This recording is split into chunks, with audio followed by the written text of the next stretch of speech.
Welcome to Bedtime Classics. Let the world around you grow quiet. Tonight's story is Clever Hans, a fairy tale by the brothers Grimm. Close your eyes, breathe deeply, and drift gently into sleep. The mother of Hans said, "Whither away, Hans?" Hans answered, "To Gretel. Behave well, Hans." "Oh, I'll behave well. Goodbye, mother."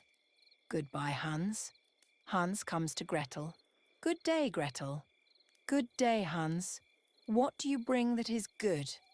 "I bring nothing. I want to have something given me." Gretel presents Hans with a needle. Hans says, "Goodbye, Gretel." "Goodbye, Hans." Hans takes the needle, sticks it into a hay cart and follows the cart home. "Good evening, mother." "Good evening, Hans. Where have you been?" "With Gretel." "What did you take her?" "Took nothing. Had something given me." "What did Gretel give you?" "Gave me a needle." "Where is the needle, Hans?" "Stuck in the hay cart." "That was ill done, Hans. You should have stuck the needle in your sleeve. Never mind, I'll do better next time." "Whither away, Hans?" "To Gretel, mother." "Behave well, Hans." "Oh, I'll behave well. Goodbye, mother." "Goodbye, Hans." Hans comes to Gretel. "Good day, Gretel." "Good day, Hans. What do you bring that is good?" "I bring nothing. I want to have something given to me." Gretel presents Hans with a knife. "Goodbye, Gretel." "Goodbye, Hans." Hans takes the knife, sticks it in his sleeve and goes home. "Good evening, mother." "Good evening, Hans. Where have you been?" "With Gretel." "What did you take her?" "Took her nothing. She gave me something." "What did Gretel give you?" "Gave me a knife." "Where is the knife, Hans?" "Stuck in my sleeve." "That's ill done, Hans. You should have put the knife in your pocket." "Never mind, we'll do better next time." "Whither away, Hans?" "To Gretel, mother." "Behave well, Hans." "Oh, I'll behave well. Goodbye, mother." "Goodbye, Hans." Hans comes to Gretel. "Good day, Gretel." "Good day, Hans. What good thing do you bring?" "I bring nothing. I want something given me." Gretel presents Hans with a young goat. "Goodbye, Gretel." "Goodbye, Hans." Hans takes the goat, ties its legs and puts it in his pocket. When he gets home, it is suffocated. "Good evening, mother." "Good evening, Hans. Where have you been?" "With Gretel." "What did you take her?" "Took nothing. She gave me something." "What did Gretel give you?" "She gave me a goat." "Where is the goat, Hans?" "Put it in my pocket."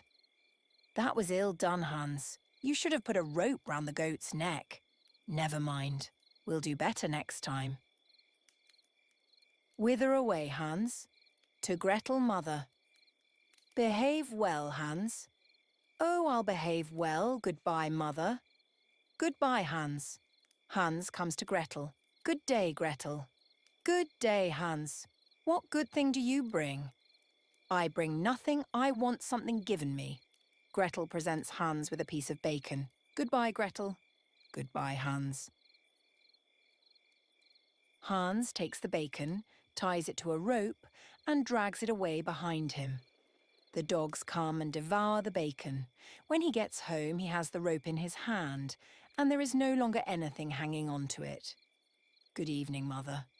"Good evening, Hans. Where have you been?" "With Gretel." "What did you take her?" "I took her nothing. She gave me something." "What did Gretel give you?" "Gave me a bit of bacon." "Where is the bacon, Hans?" "I tied it to a rope, brought it home. Dogs took it." "That was ill done, Hans. You should have carried the bacon on your head." "Never mind. We'll do better next time." "Whither away, Hans?" "To Gretel, mother." "Behave well, Hans." "I'll behave well. Goodbye, mother." "Goodbye, Hans." Hans comes to Gretel. "Good day, Gretel." "Good day, Hans. What good thing do you bring?" "I bring nothing. but would have something given. Gretel presents Hans with a calf. Goodbye, Gretel. Goodbye, Hans. Hans takes the calf, puts it on his head, and the calf kicks his face. Good evening, Mother. Good evening, Hans. Where have you been? With Gretel. What did you take her? I took nothing, but had something given me. What did Gretel give you? A calf. Where have you the calf, Hans? I set it on my head and it kicked my face. That was ill done, Hans. You should have led the calf and put it in the stall. Never mind, we'll do better next time. Whither away, Hans? To Gretel, Mother. Behave well, Hans. I'll behave well. Goodbye, Mother. Goodbye, Hans. Hans comes to Gretel. Good day, Gretel. Good day, Hans. What good thing do you bring? I bring nothing, but would have something given. Gretel says to Hans, I will go with you. Hans takes Gretel, ties her to a rope, leads her to the rack, and binds her fast. Then Hans goes to his mother. Good evening, Mother. Good evening, Hans. Where have you been? With Gretel. What did you take her? I took her nothing. What did Gretel give you? She gave me nothing. She came with me. Where have you left Gretel? I led her by the rope, tied her to the rack, and scattered some grass for her. That was ill done, Hans. You should have cast friendly eyes on her. Never mind, we'll do better. Hans went into the stable, cut out all the calves and sheep's eyes, and threw them in Gretel's face. Then Gretel became angry, tore herself loose and ran away, and was no longer the bride of Hans. That was clever, Hans. Sweet dreams.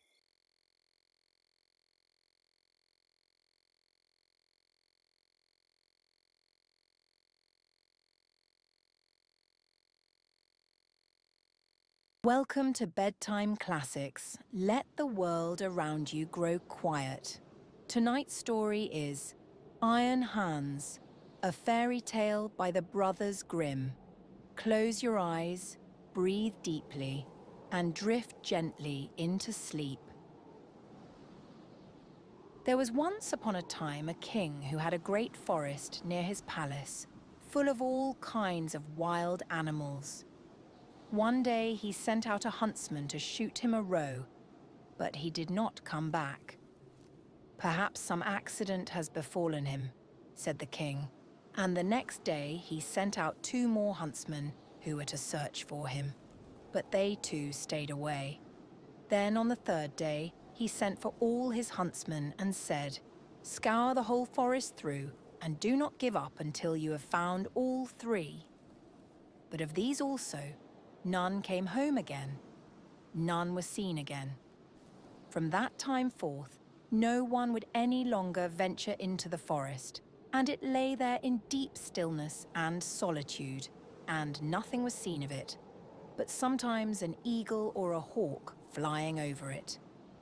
This lasted for many years when an unknown huntsman announced himself to the king as seeking a situation and offered to go into the dangerous forest. The king, however, would not give his consent and said, It is not safe in there. I fear it would fare with you no better than with the others, and you would never come out again. The huntsman replied, Lord, I will venture it at my own risk. Of fear I know nothing. The huntsman therefore betook himself with his dog to the forest. It was not long before the dog fell in with some game on the way and wanted to pursue it. But hardly had the dog run 2 steps when it stood before a deep pool, could go no farther, and a naked arm stretched itself out of the water, seized it, and drew it under. When the huntsman saw that, he went back and fetched 3 men to come with buckets and bail out the water. When they could see to the bottom, there lay a wild man whose body was brown like rusty iron, and whose hair hung over his face down to his knees. They bound him with cords and led him away to the castle. There was great astonishment over the wild man. The king, however, had him put in an iron cage in his courtyard and forbade the door to be opened on pain of death. And the queen herself was to take the key into her keeping. And from this time forth, everyone could again go into the forest with safety. The king had a son of 8 years who was once playing in the courtyard, and while he was playing, his golden ball fell into the cage. The boy ran thither and said, "Give me my ball out." "Not till you have opened the door for me," answered the man. "No," said the boy, "I will not do that. The king has forbidden it," and ran away. The next day he again went and asked for his ball. The wild man said, "Open my door," but the boy would not. On the third day, the king had ridden out hunting, and the boy went once more and said, "I cannot open the door even if I wished, for I have not the key." Then the wild man said, "It lies under your mother's pillow. You can get it there." The boy, who wanted to have his ball back, cast all thought to the winds and brought the key.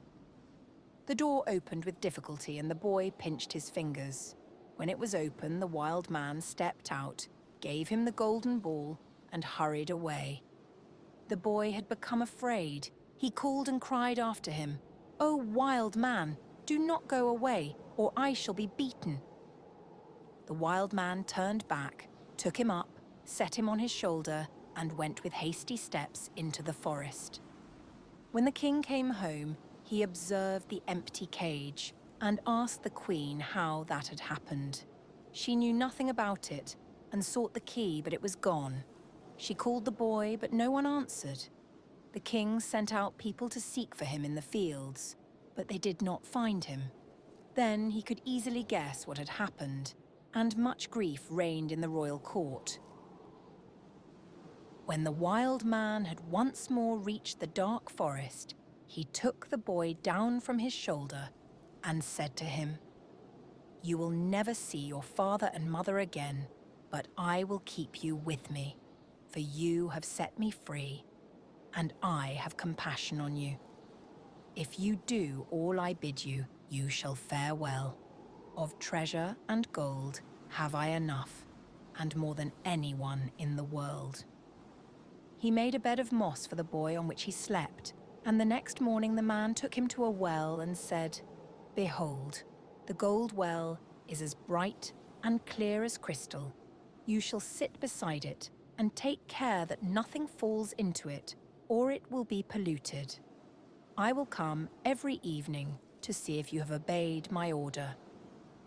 The boy placed himself by the brink of the well and often saw a golden fish or a golden snake show itself therein, and took care that nothing fell in. As he was thus sitting, his finger hurt him so violently that he involuntarily put it in the water. He drew it quickly out again, but saw that it was quite gilded, and whatsoever pains he took to wash the gold off again, all was to no purpose. In the evening, Iron Hans came back, looked at the boy and said, "What has happened to the well?"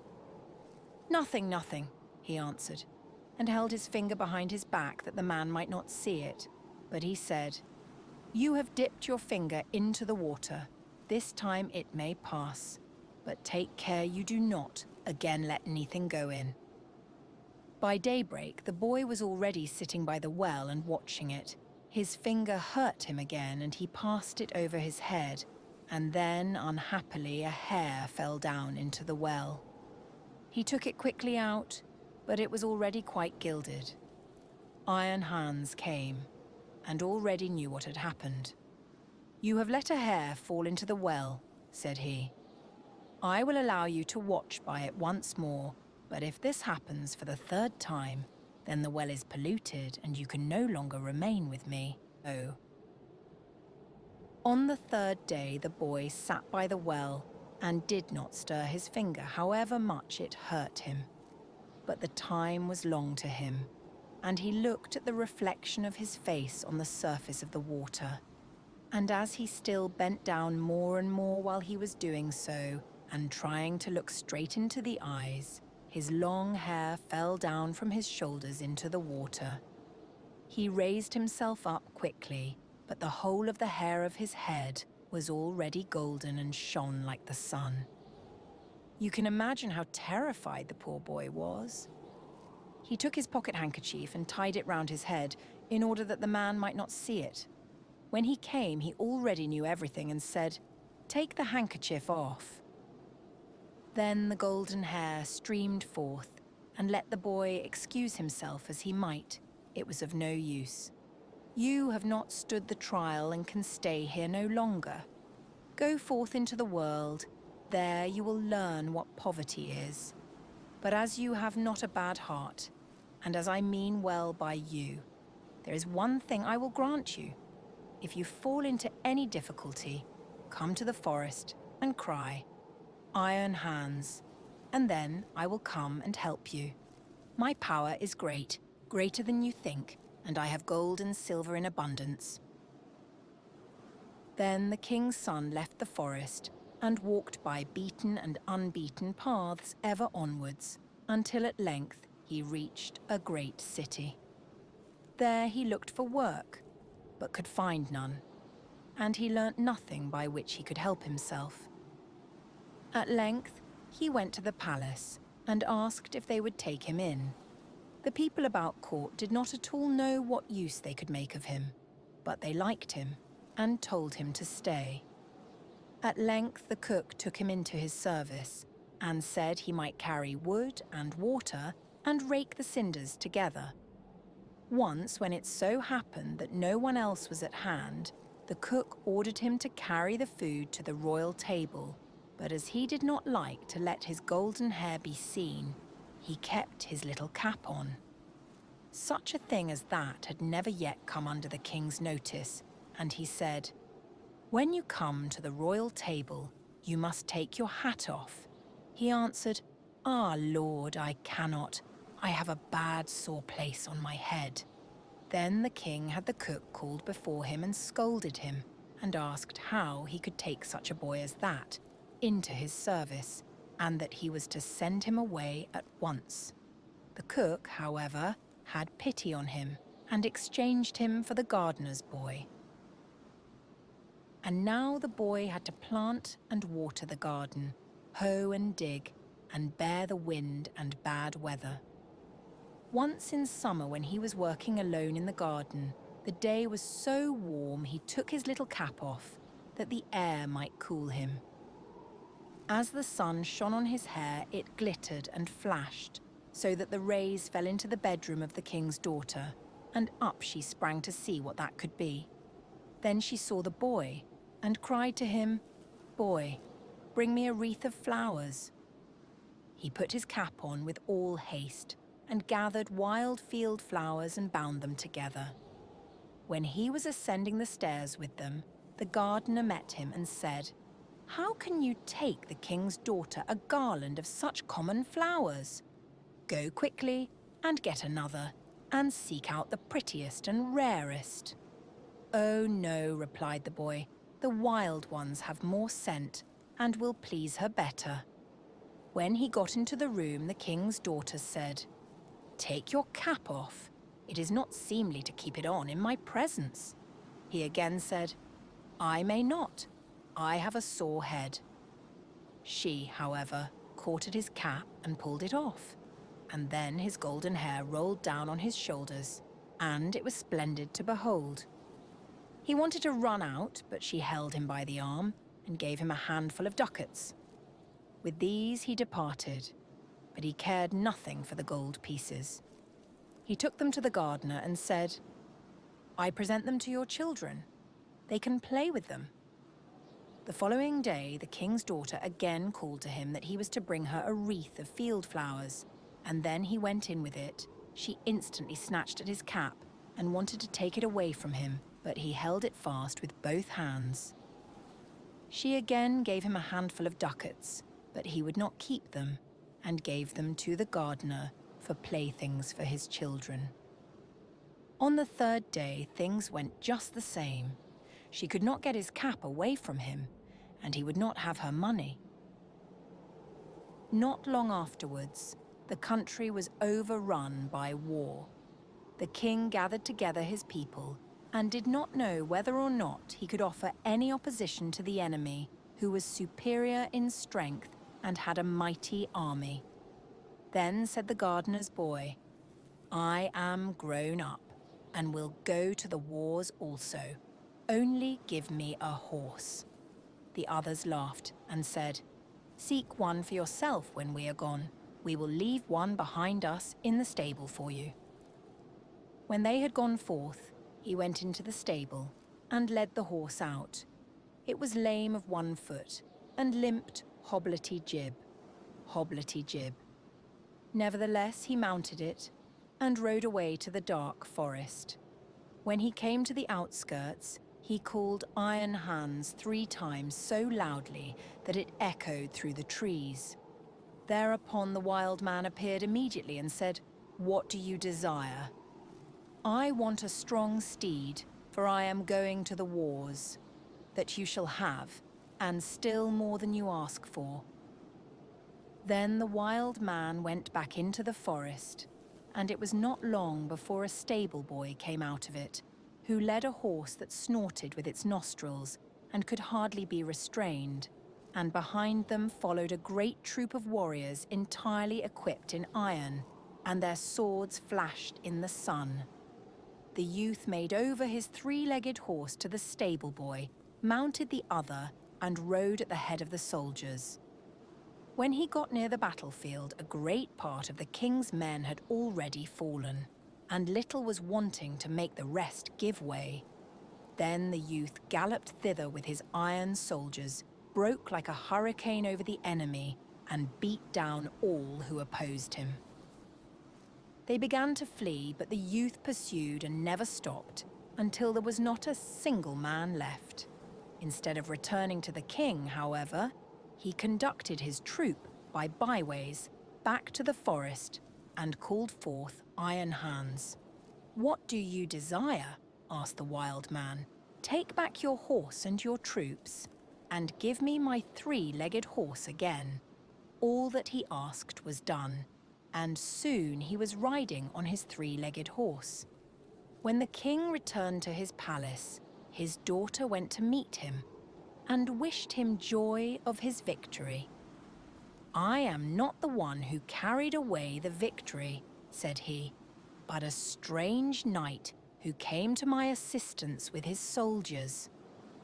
The daughter wanted to hear who the strange knight was, but the king did not know and said, "He followed the enemy, and I did not see him again." She inquired of the gardener where his boy was, but he smiled and said, "He has just come home on his 3-legged horse, and the others have been mocking him and crying, 'Here comes our hobblety-jib back again.'" They asked too, "Under what hedge have you been lying sleeping all the time?" So he said, "I did the best of all, and it would have gone badly without me." And then he was still more ridiculed. The king said to his daughter, "I will proclaim a great feast that shall last for 3 days, and you shall throw a golden apple. Perhaps the unknown man will show himself." When the feast was announced, the youth went out to the forest and called Iron Hans. "What do you desire?" asked he, "that I may catch the king's daughter's golden apple?" "It is as safe as if you had it already," said Iron Hans. "You shall likewise have a suit of red armor for the occasion, and ride on a spirited chestnut horse." When the day came, the youth galloped to the spot, took his place amongst the knights, and was recognized by no one. The king's daughter came forward and threw a golden apple to the knights, but none of them caught it but he. Only as soon as he had it, he galloped away. On the second day, Iron Hans equipped him as a white knight and gave him a white horse. Again, he was the only one who caught the apple, and he did not linger an instant, but galloped off with it. The king grew angry and said, "That is not allowed. He must appear before me and tell his name." He gave the order that if the knight who caught the apple should go away again, they should pursue him, and if he would not come back willingly, they were to cut him down and stab him. On the third day, he received from Iron Hans a suit of black armor and a black horse, and again he caught the apple. But when he was riding off with it, the king's attendants pursued him, and one of them got so near him that he wounded the youth's leg with the point of his sword. The youth nevertheless escaped from them, but his horse leapt so violently that the helmet fell from the youth's head, and they could see that he had golden hair. They rode back and announced this to the king. The following day, the king's daughter asked the gardener about his boy. "He is at work in the garden. The queer creature has been at the festival too, and only came home yesterday evening. He has likewise shown my children 3 golden apples which he has won." The king had him summoned into his presence, and he came and again had his little cap on his head. But the king's daughter went up to him and took it off, and then his golden hair fell down over his shoulders, and he was so handsome that all were amazed. "Are you the knight who came every day to the festival, always in different colours, and who caught the 3 golden apples?" asked the king.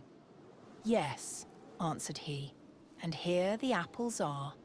And he took them out of his pocket and returned them to the king. "If you desire further proof, you may see the wound which your people gave me when they followed me. But I am likewise the knight who helped you to your victory over your enemies. If you can perform such deeds as that, you are no gardener's boy. Tell me, who is your father?" "My father is a mighty king, and gold have I in plenty as great as I require." "I well see," said the king, "that I owe my thanks to you. Can I do anything to please you?" "Yes," answered he, "that indeed you can. Give me your daughter to wife." The maiden laughed and said, "He does not stand much on ceremony, but I have already seen by his golden hair that he was no gardener's boy." And then she went and kissed him. His father and mother came to the wedding and were in great delight, for they had given up all hope of ever seeing their dear son again. And as they were sitting at the marriage feast, the music suddenly stopped, the doors opened, and a stately king came in with a great retinue. He went up to the youth, embraced him and said, "I am Iron Hans, and was by enchantment a wild man, but you have set me free. All the treasures which I possess shall be your property." That was Iron Hans. Sweet dreams.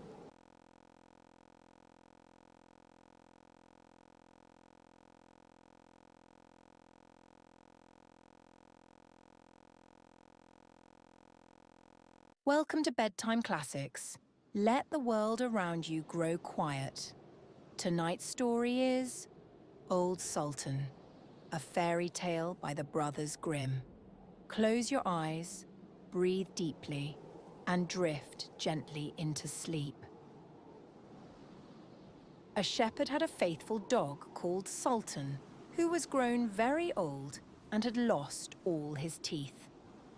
And one day when the shepherd and his wife were standing together before the house, the shepherd said, "I will shoot old Sultan tomorrow morning, for he is of no use now." But his wife said, "Pray let the poor faithful creature live.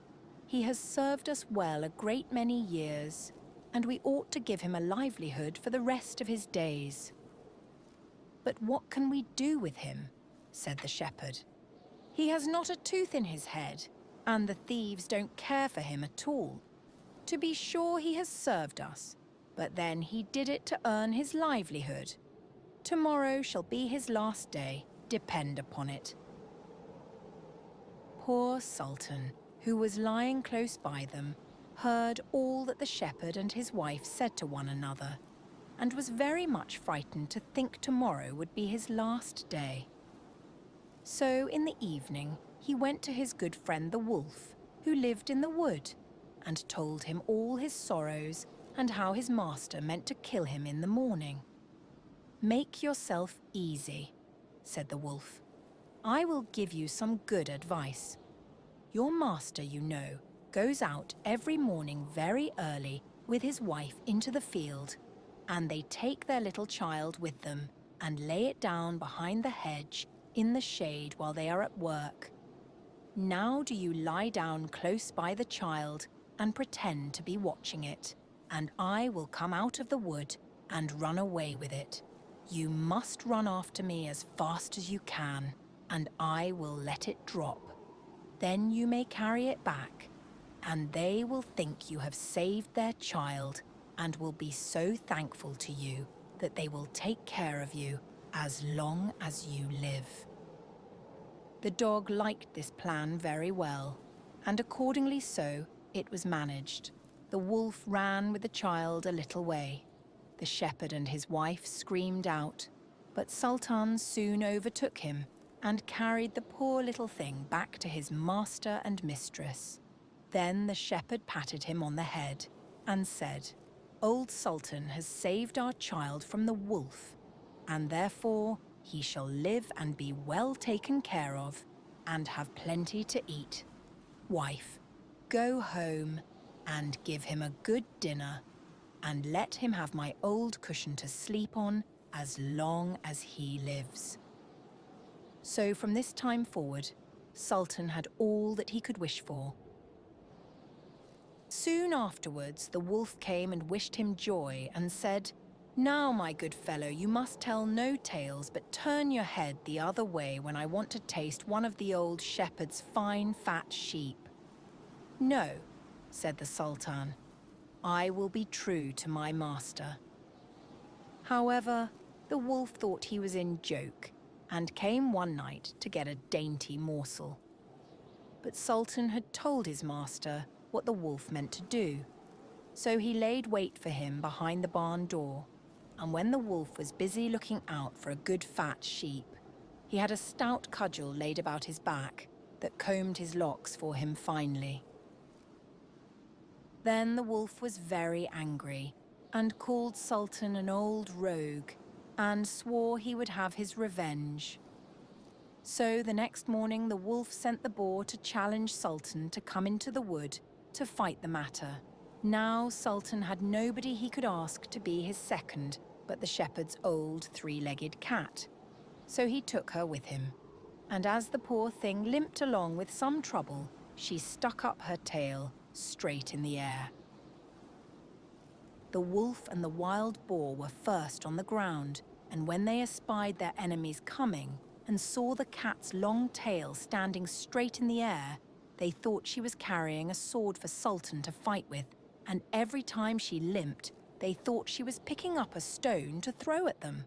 So they said they should not like this way of fighting, and the boar lay down behind a bush, and the wolf jumped up into a tree.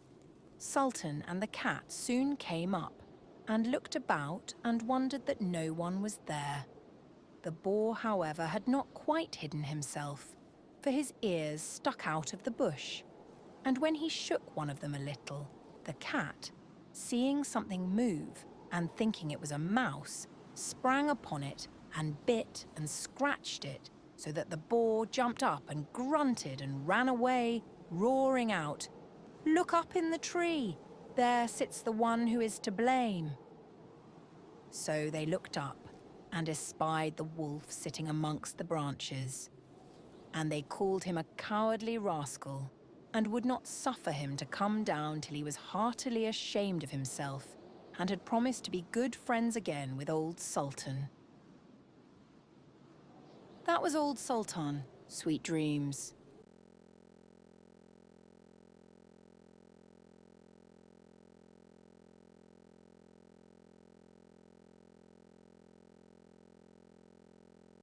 Welcome to Bedtime Classics.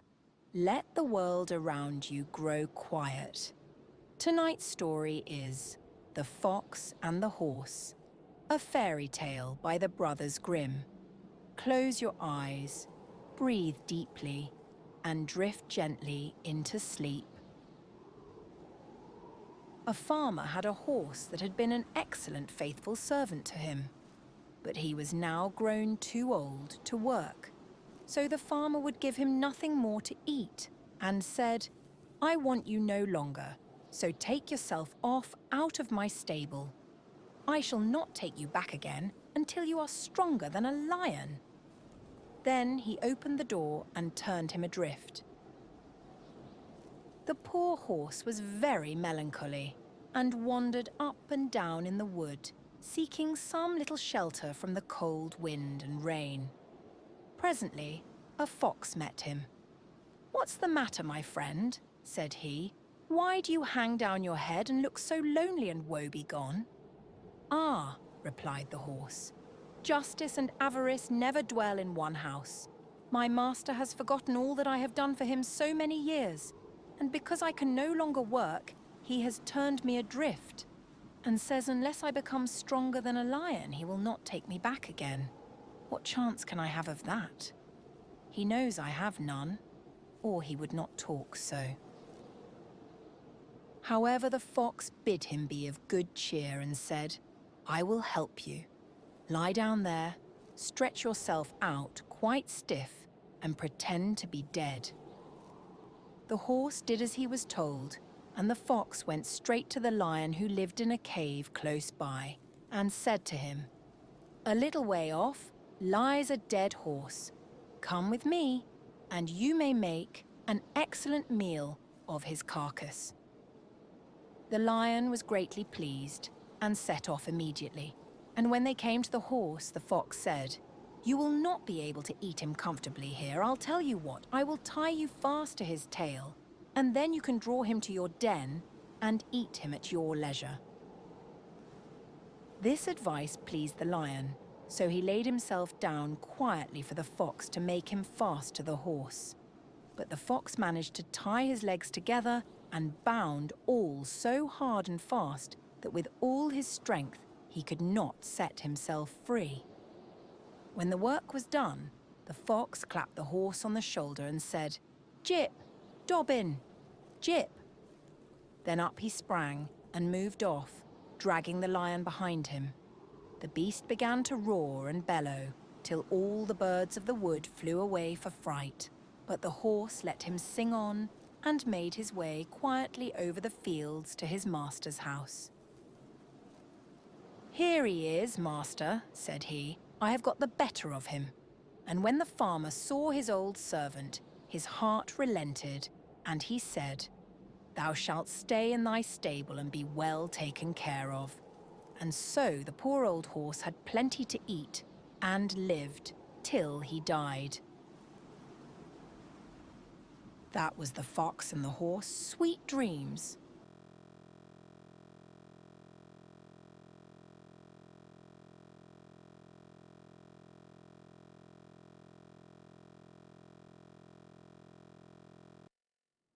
Welcome to Bedtime Classics. Let the world around you grow quiet. Tonight's story is The Frog Prince, a fairy tale by the brothers Grimm. Close your eyes, breathe deeply, and drift gently into sleep. One fine evening, a young princess put on her bonnet and clogs and went out to take a walk by herself in a wood. And when she came to a cool spring of water that rose in the midst of it, she sat herself down to rest a while. Now she had a golden ball in her hand, which was her favourite plaything, and she was always tossing it up into the air and catching it again as it fell. After a time, she threw it up so high that she missed catching it as it fell, and the ball bounded away and rolled along upon the ground till at last it fell down into the spring. The princess looked into the spring after her ball, but it was very deep, so deep that she could not see the bottom of it. Then she began to bewail her loss and said, "Alas, If I could only get my ball again, I would give all my fine clothes and jewels and everything that I have in the world." Whilst she was speaking, a frog put its head out of the water and said, "Princess, why do you weep so bitterly?" "Alas," said she, "what can you do for me, you nasty frog? My golden ball has fallen into the spring." The frog said, "I want not your pearls and jewels and fine clothes, but if you will love me and let me live with you and eat from off your golden plate and sleep upon your bed, I will bring you your ball again." "What nonsense," thought the princess. "This silly frog is talking. He can never even get out of the spring to visit me, though he may be able to get my ball for me, and therefore I will tell him he shall have what he asks." So she said to the frog, "Well, if you will bring me my ball, I will do all you ask." Then the frog put his head down and dived deep under the water, and after a little while he came up again with the ball in his mouth and threw it on the edge of the spring. As soon as the young princess saw her ball, she ran to pick it up, and she was so overjoyed to have it in her hand again that she never thought of the frog, but ran home with it as fast as she could. The frog called after her, "Stay, princess, and take me with you as you said." But she did not stop to hear a word. The next day, just as the princess had sat down to dinner, she heard a strange noise. Tap, tap, plash, plash, as if something was coming up the marble staircase, and soon afterwards there was a gentle knock at the door, and a little voice cried out and said, "Open the door, my princess dear, open the door to thy true love here, and mind the words that thou and I said by the fountain cool in the greenwood shade." Then the princess ran to the door and opened it, and there she saw the frog, whom she had quite forgotten. At this sight she was sadly frightened, and shutting the door as fast as she could, came back to her seat. The king, her father, seeing that something had frightened her, asked her what was the matter. "There is a nasty frog," said she, "at the door that lifted my ball for me out of the spring this morning. I told him that he should live with me here, thinking that he could never get out of the spring, but there he is at the door and he wants to come in." While she was speaking, the frog knocked again at the door and said, "Open the door, my princess dear, open the door to thy true love here, and mind the words that thou and I said by the fountain cool in the greenwood shade." Then the king said to the young princess, "As you have given your word, you must keep it, so go and let him in." She did so, and the frog hopped into the room, and then straight on, tap, tap, plash, plash, from the bottom of the room to the top, till he came up close to the table where the princess sat. "Pray lift me upon chair," said he to the princess, "and let me sit next to you." As soon as she had done this, the frog said, "Put your plate nearer to me, that I may eat out of it." This she did, and when he had eaten as much as he could, he said, "Now I am tired. Carry me upstairs and put me into your bed." And the princess, though very unwilling, took him up in her hand and put him upon the pillow of her own bed, where he slept all night long. As soon as it was light, he jumped up, hopped downstairs, and went out of the house. "Now then," thought the princess, "at last he is gone, and I shall be troubled with him no more." But she was mistaken, for when night came again, she heard the same tapping at the door, and the frog came once more and said, "Open the door, my princess dear, open the door to thy true love here, and mind the words that thou and I said by the fountain cool in the greenwood shade." And when the princess opened the door, the frog came in and slept upon her pillow as before till the morning broke. And the third night he did the same. But when the princess awoke on the following morning, she was astonished to see, instead of the frog, a handsome prince, gazing on her with the most beautiful eyes she had ever seen, and standing at the head of her bed. He told her that he had been enchanted by a spiteful fairy who had changed him into a frog, and that he had been fated so to abide till some princess should take him out of the spring and let him eat from her plate and sleep upon her bed for 3 nights. You, said the prince, have broken his cruel charm, and now I have nothing to wish for but that you should go with me into my father's kingdom, where I will marry you and love you as long as you live. The young princess, you may be sure, was not long in saying yes to all this, and as they spoke, a gay coach drove up with 8 beautiful horses, decked with plumes of feathers and a golden harness, and behind the coach rode the prince's servant, faithful Heinrich, who had bewailed the misfortunes of his dear master during his enchantment so long and so bitterly that his heart had well nigh burst. They then took leave of the king and got into the coach with 8 horses, and all set out, full of joy and merriment, for the prince's kingdom, which they reached safely. And there they lived happily a great many years. That was the Frog Prince. Sweet dreams.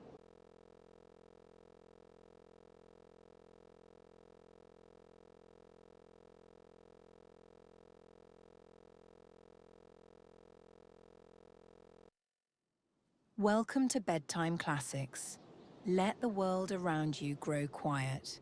Tonight's story is Tom Thumb, a fairy tale by the brothers Grimm.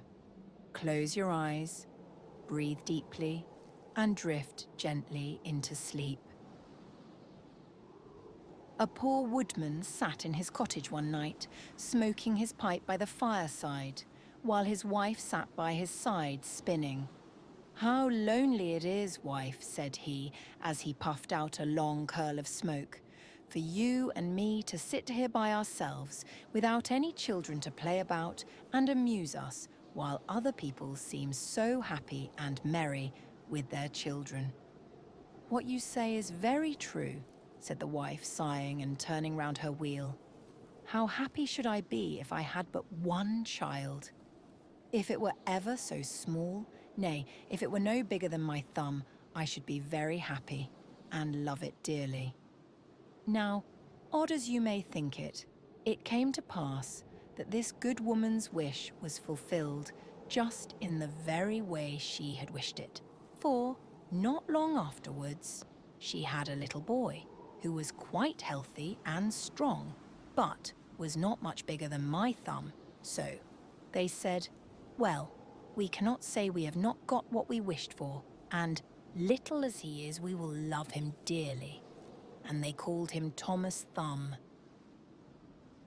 They gave him plenty of food, yet for all they could do, he never grew bigger, but kept just the same size as he had been when he was born.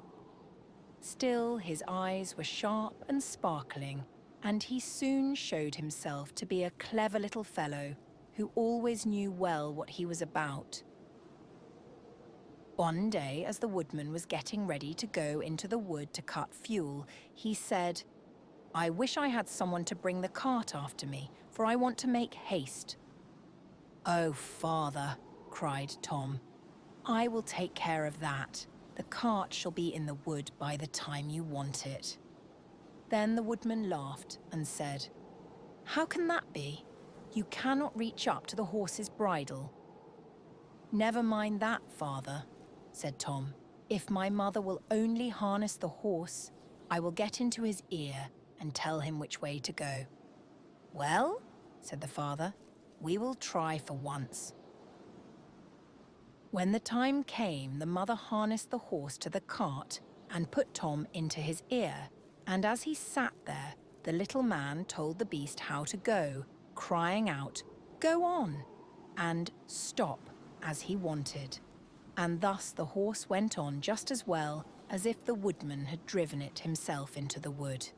It happened that as the horse was going a little too fast, and Tom was calling out, "Gently, gently," two strangers came up. "What an odd thing that is," said one. "There is a cart going along, and I hear a carter talking to the horse, but yet I can see no one." "That is queer indeed," said the other.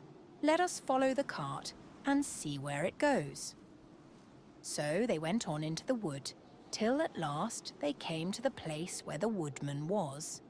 Then Tom Thumb, seeing his father, cried out, "See, father, here I am with the cart, all right and safe. Now take me down."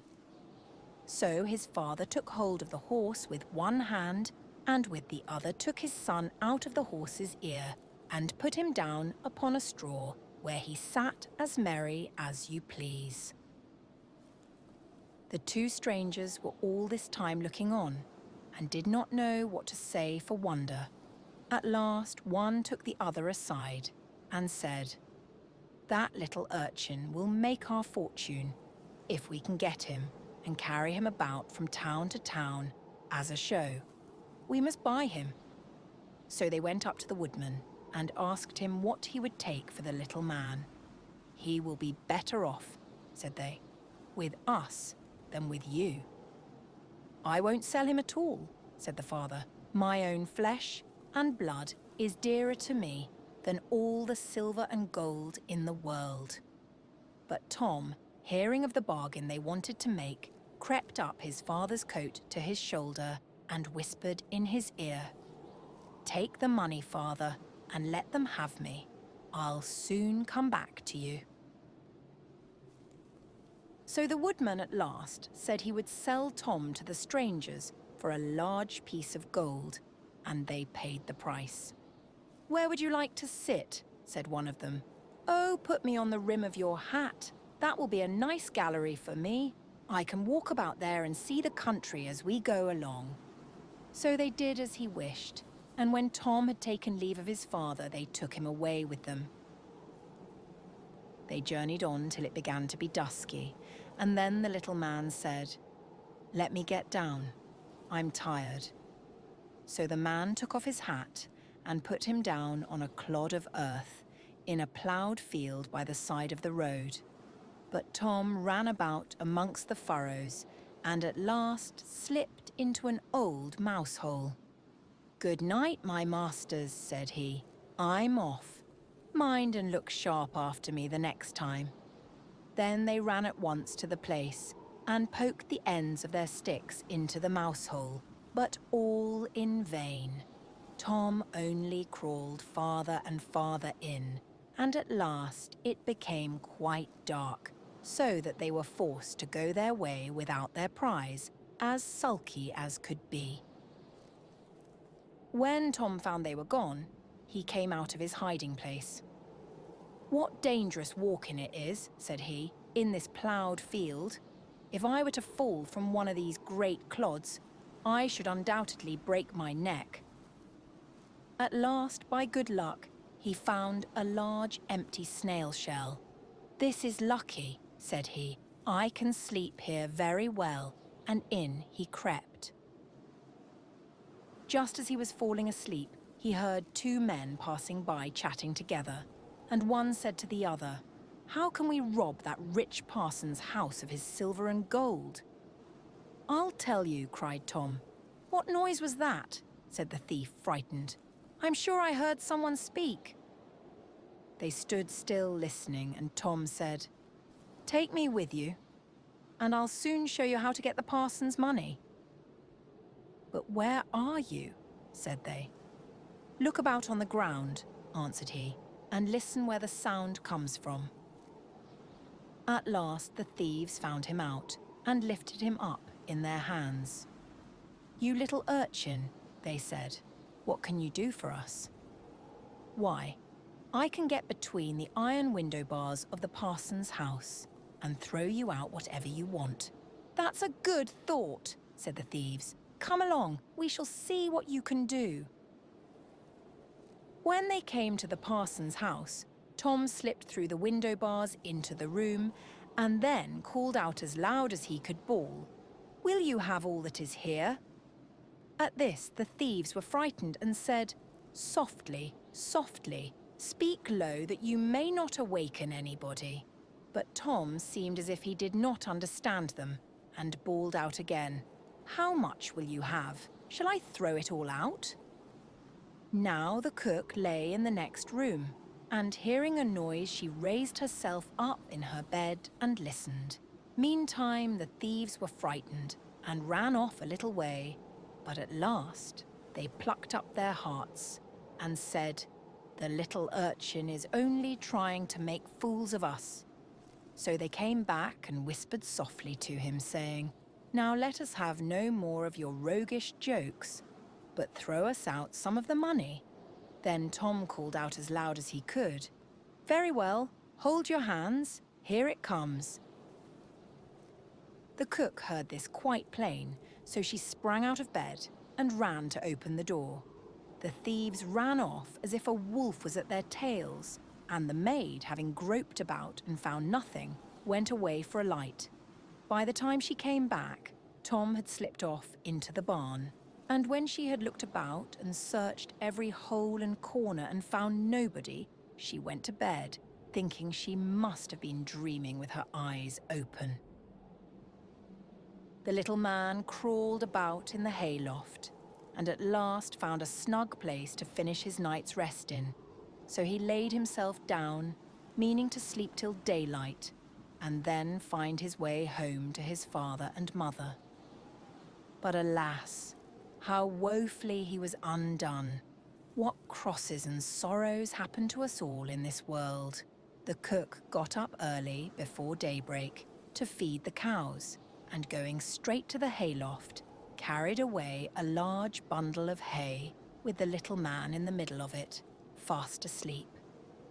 He still, however, slept on, and did not awake till he found himself in the mouth of the cow, for the cook had put the hay into the cow's rick, and the cow had taken Tom up in a mouthful of it. "Good lack-a-day," said he, "how came I to tumble into the mill?" But he soon found out where he really was, and was forced to have all his wits about him that he might not get between the cow's teeth and so be crushed to death. At last down he went into her stomach. "It is rather dark," said he. "They forgot to build windows in this room to let the sun in. A candle would be no bad thing." Though he made the best of his bad luck, he did not like his quarters at all. And the worst of it was that more and more hay was always coming down, and the space left for him became smaller and smaller. At last he cried out as loud as he could, "Don't bring me any more hay, don't bring me any more hay." The maid happened to be just then milking the cow, and hearing someone speak but seeing nobody, and yet being quite sure it was the same voice that she had heard in the night, she was so frightened that she fell off her stool and overset the milk pail. As soon as she could pick herself up out of the dirt, she ran off as fast as she could to her master the parson and said, Sir, the cow is talking." But the parson said, "Woman, thou art surely mad." However, he went with her into the cow-house to try and see what was the matter. Scarcely had they set foot on the threshold when Tom called out, "Don't bring me any more hay." Then the parson himself was frightened, and thinking the cow was surely bewitched, told his man to kill her on the spot. So the cow was killed and cut up, and the stomach, in which Tom lay, was thrown out upon a dunghill. Tom soon set himself to work to get out, which was not a very easy task, but at last, just as he had made room to get his head out, fresh ill luck befell him. a hungry wolf sprang out and swallowed up the whole stomach, with Tom in it, at one gulp, and ran away. Tom, however, was still not disheartened, and thinking the wolf would not dislike having some chat with him as he was going along, he called out, "My good friend, I can show you a famous treat." "Where's that?" said the wolf.